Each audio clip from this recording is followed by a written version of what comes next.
And I was trying to remember, because I lived at 825 E Street. And I think it was A Street, down by the river. But I can't remember exactly. Oh, okay. We Yeah. try to go ahead. Okay. Would you mind me just Oh. the microphone? Yeah. Just kind of listening to There, is that do it? Does that do it? Excellent, thank you. Okay. So I wonder if you could talk about so the housing differences for the different classes of workers. Okay, sure. What I remember most, of course, is that all the administrative people and scientists were living in houses in Richland and in the ABC houses and that kind of thing. All the blue-collar workers, electricians, pipe fitters, all of the janitors, anything like that, North Richland trailers.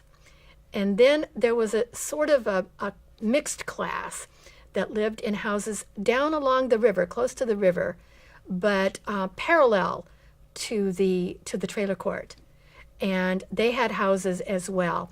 And there was approximately, I'm trying to think, maybe one row down kind of on the river, then one row kind of back just a little bit. And I believe that was A Street. And A and B, I lived on E Street.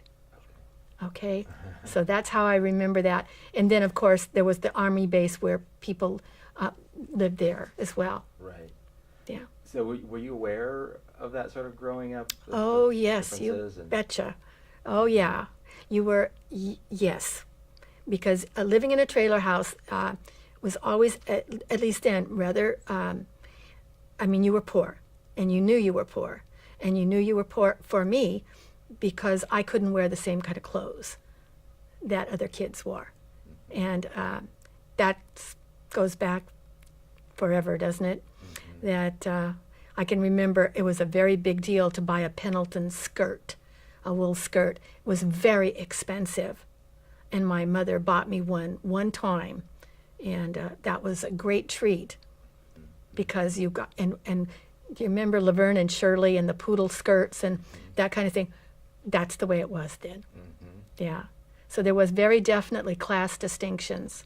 Did you talk about it in your family at all, or just sort of an understood thing? And I think the only way it really came out was, for me, was the clothes.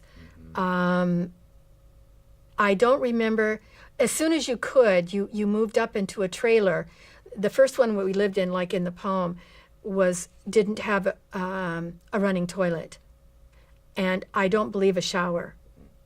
So the first thing that you did was try to get a trailer big enough and wide enough so that you could have a bathroom. We never had a washroom, and you hung your clothes up on a big drying area. They had clotheslines in the bathhouse region. And I've always thought, I bet you that's the reason everybody used Clorox, because in those days, everybody got to see your linen and your underwear. Everybody could tell whether it was white or not, because that's the way things were then, yeah.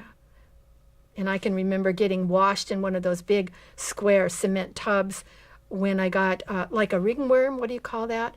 And you had to go and be washed and that kind of thing. And that was the biggest place where you could get, I could be in something like a bathtub.